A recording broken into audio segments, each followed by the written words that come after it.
Le service du Petit Bonheur, c'est un service de soutien parental pour les familles de Saint-Siméon à l'Escapord-Daniel, ayant des enfants âgés entre 0 et 6 ans. Dans le fond, le Petit Bonheur, on offre une gamme de services assez diversifiés. Ça va, par exemple, un de nos principaux services, c'est le dépannage. Par dépannage, on entend tout ce qui est dépannage de nourriture de base, parfois des familles qui vivent des situations d'urgence ou quelque chose, qui ont besoin, par exemple, de produits laitiers, légumes, fruits. On les dépanne aussi en couches.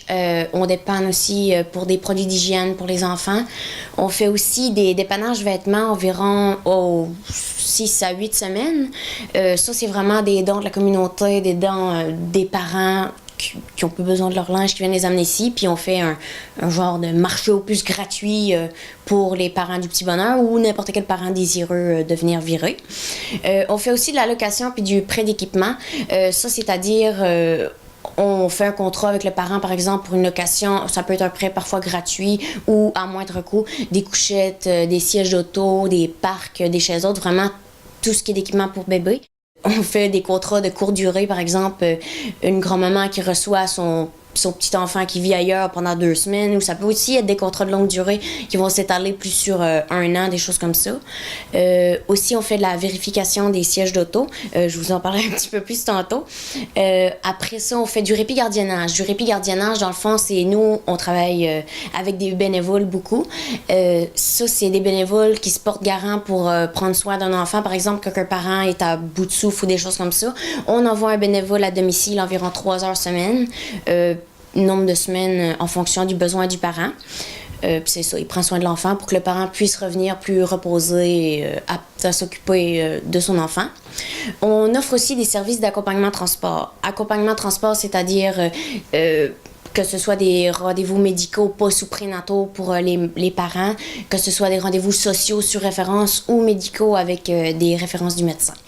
Ça encore là, c'est des bénévoles qui sont garants pour aller porter le parent et l'enfant à un rendez-vous et aller chercher. C'est ça. On a toujours besoin de bénévoles dans pas mal tout ce qu'on fait.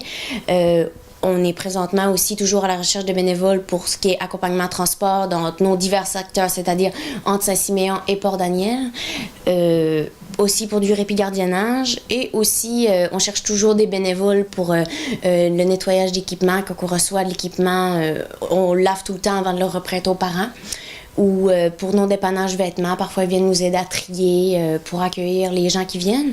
Puis justement, on tient à remercier beaucoup nos bénévoles qui sont très précieux, généreux de leur temps et de leur attention, qui travaillent quotidiennement avec nous et sans qui nos services ne seraient pas possibles. Tout ce qui est support, écoute, accompagnement. Par exemple, un parent qui vit une situation plus difficile peut nous appeler. On peut aussi l'accompagner dans des démarches individuelles par des visites à domicile ou des visites au bureau. Des conseils techniques sur la parentalité, de l'équipement. Ça fait.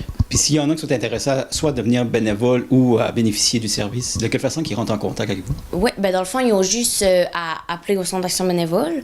Le numéro, c'est le 418-752-5577. Dans le fond, nous, on a une dame ici, Lisa, qui travaille à la gestion responsable des bénévoles, qui, elle, les accueille. Puis c'est un processus, justement, il y a des petits formulaires à remplir, puis des choses comme ça. Puis par quoi ils sont intéressés? Parce que le Centre d'action bénévole offre quand même beaucoup plus de services que juste le Petit Bonheur.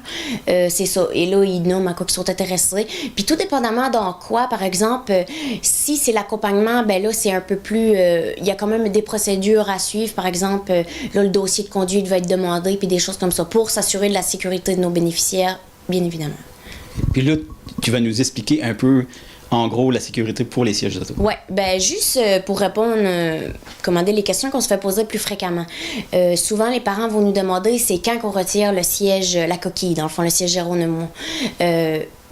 Dans les règles, c'est vraiment, on se rend jusqu'au maximum de poids et de grandeur de l'enfant, même si qu'il y a les genoux squeezer un peu dans le siège d'auto, on continue quand même à l'utiliser vraiment jusqu'à ce que l'enfant ne peut plus l'utiliser. Sinon, il y a aussi le fait, les sièges orientés vers l'arrière, on les garde absolument jusqu'à 2 ans pour la sécurité de l'enfant. Mais c'est beaucoup plus sécuritaire que si des fois il y a une collision pour l'impact qui va être absorbé par le siège d'auto au lieu que par l'enfant avant cet âge-là. Aussi à noter qu'à partir de 2019, les sièges d'appoint vont être obligatoires jusqu'à 9 ans.